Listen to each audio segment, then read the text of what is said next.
Good evening and welcome to the Hotel Loathe. Bonsoir! I can't do that. Let's see, aloha, this is Vern, and this is LoatheCast. I don't think this is any place for couples. A hotel in slums, black men in costumes, loitering up to no good, you know. Besides, did you see that cockroach? Details, man, details. Surprisingly enough, she didn't seem to care. Shocked and a little dismayed, Taylor kept talking, avoiding what he had just said right through the red light. Luckily, no one got hit. A few heads-up pedestrians were visibly irate, but there was no physical damage. "My God, Taylor, watch out!" Sally screamed. "Fucking Christ!" Taylor yelled back, popping the midnight blue 65 Mustang into third gear, swerving through the intersection and narrowly avoiding the oncoming traffic. "Damn it, Taylor, what's wrong with you? I told you I don't care!" That was the problem. "Fuck!" he said to himself, just audible enough for Sally to hear.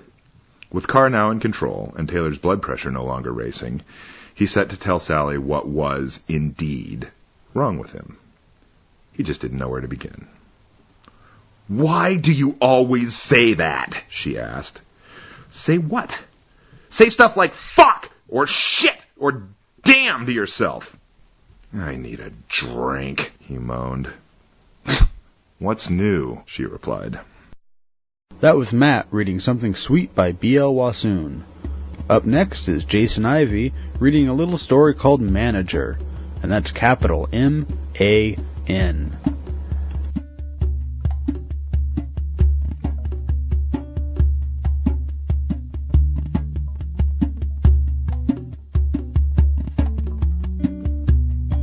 I knew this motherfucker was gonna do it from the first time I saw him. I just knew he was gonna come in here and make some shit change, man. Okay, maybe not from the first time I saw him. That was, Christ, must be going on 3 years ago now.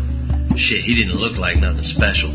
Just looked like another one of these white boys come through here, make a lot of racket, then move on down the road. They's like that around here. Takes some doing to live in a place like this for some time. Takes some kind of a crazy, you want the truth. Shit, you should have seen this place when he got here. There was hoes in about every other room. Some nights it was in every room. And they'd be kicking around, smoking that crack, slamming themselves against the wall and shit, then hollering about, "This motherfucker done stole my shit, and I gonna kick your motherfucking ass and shit." God damn. It was fucked up crazy here back then. I can't say that it was awful or nothing, because them was different times, see? This hotel was different, and the folk in here was different, you dig? Then this dude came in here and started making some changes. He started by making the place feel different. You see what I'm saying? This dude had a whole different way of doing things, a different vibe, dig? First off, the dude was honest, man, for real. The guy told you how it was and what he was going to do about it, and then the motherfucker delivered on it. See what I'm saying? Started off with small shit, you know, like the heater not working or some shit like that. I myself told the guy, you know, just to test out this new manager motherfucker. I said, "Yo, I ain't got no heat in my room nights, Holmes.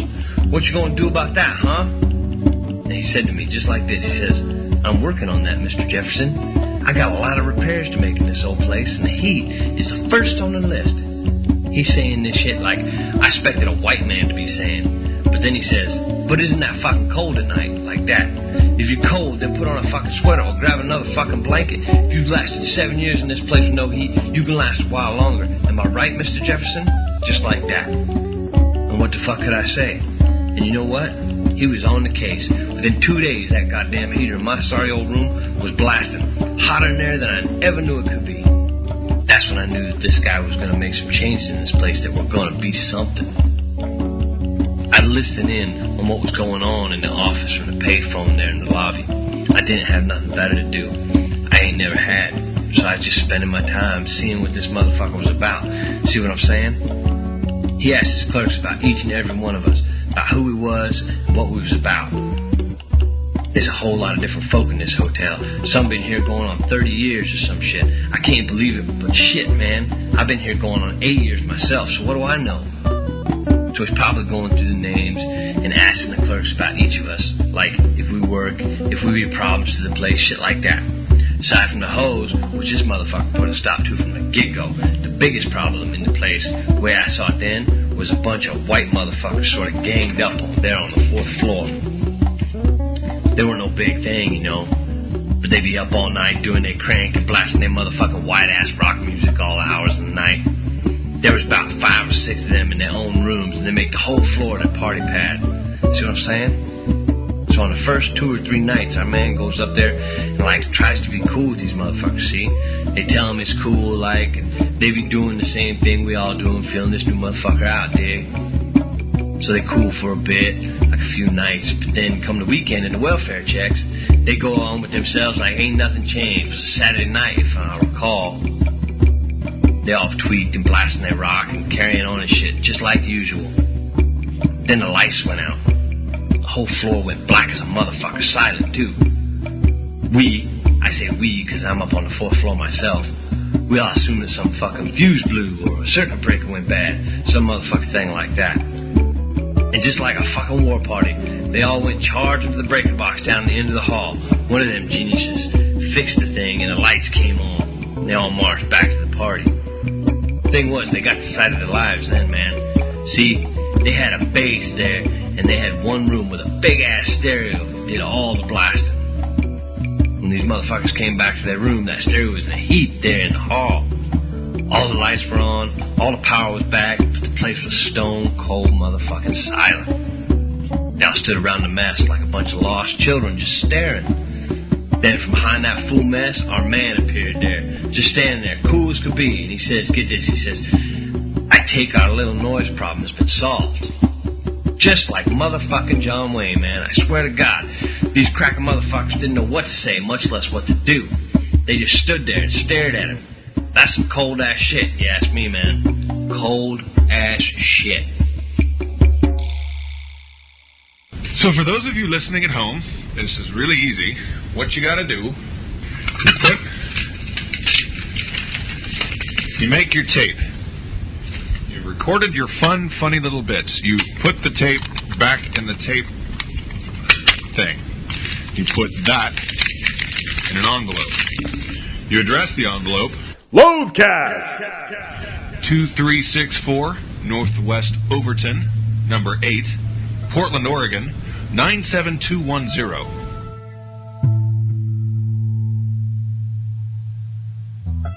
And now, Layla's gonna get deep.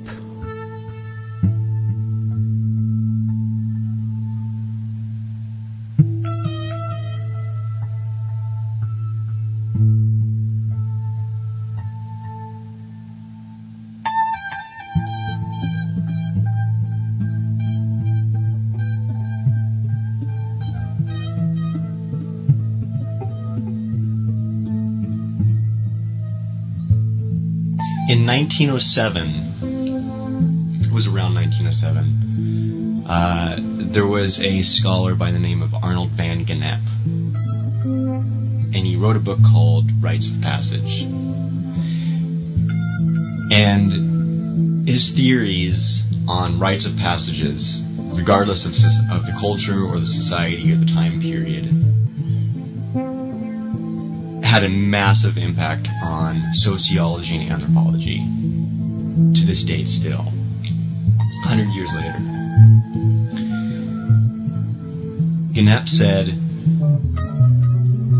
that with any rite of passage in any culture, with any person, there's 3 distinct stages: separation, transition, and reincorporation or incorporation. For example, in a rite of passage, an individual is separated from his community, his family, his social group, whatever it may be.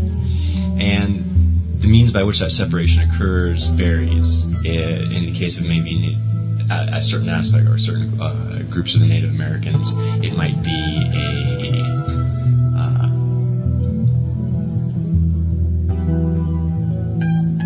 a vision quest. But at any rate, the individual is separated from what is the norm and what he's comfortable with and what he's used to.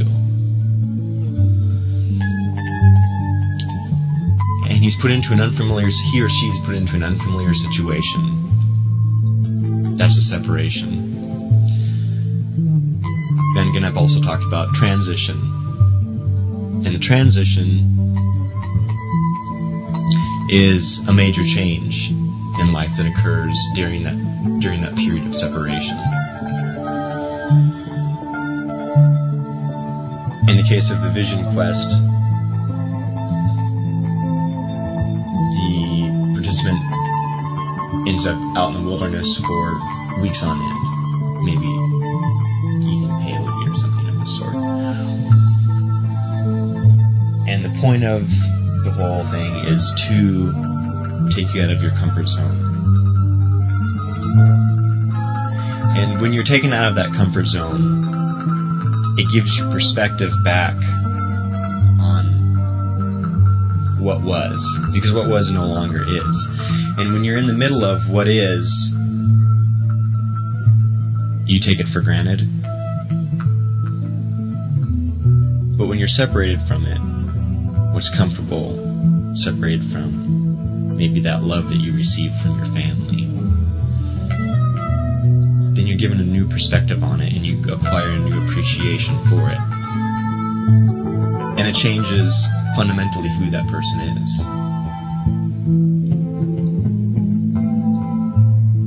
In the reincorporation or incorporation, back into that family or that society or back with that loved one,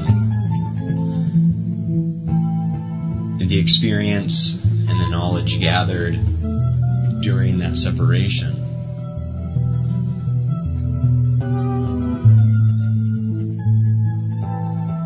helps the individual function on a higher level or with greater efficiency with his or her culture or family or whatever that social relationship is.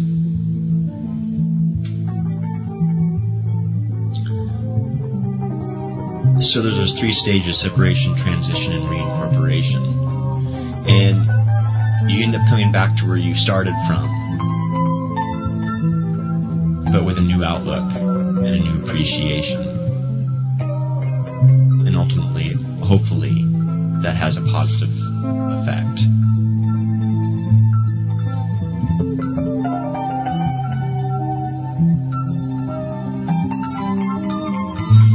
I guess you never realize what you have until it's gone. So maybe that rite of passage is put in place so that you don't have to go through the experience of losing that and losing it forever. And it makes the individual think about what's truly valuable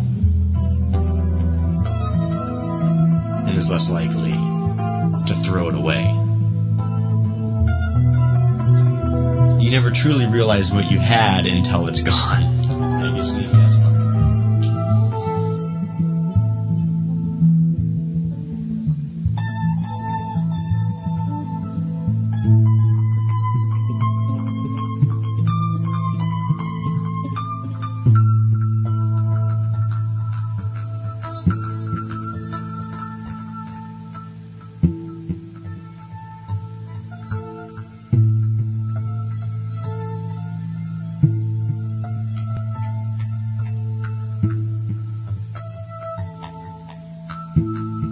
Exactly at opening. On Thursday, that's the 4th day. The duck walks into the bar. He looks at the bartender and he says, "Pardon me, publican. Do you perchance have any nails?" The bartender says, "No, I have no nails." And the duck says, "Good! You got any fucking grapes?" And here's a scene from next month's episode. Is this thing still recording? Jason, this thing's recording and it's been sitting in my crotch for like 15, 20 minutes. Yeah. It is recording my crotch. All that and more next month on LoatheCast.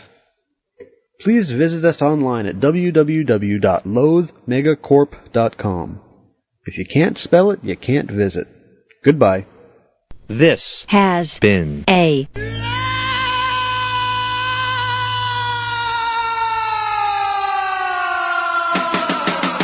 production.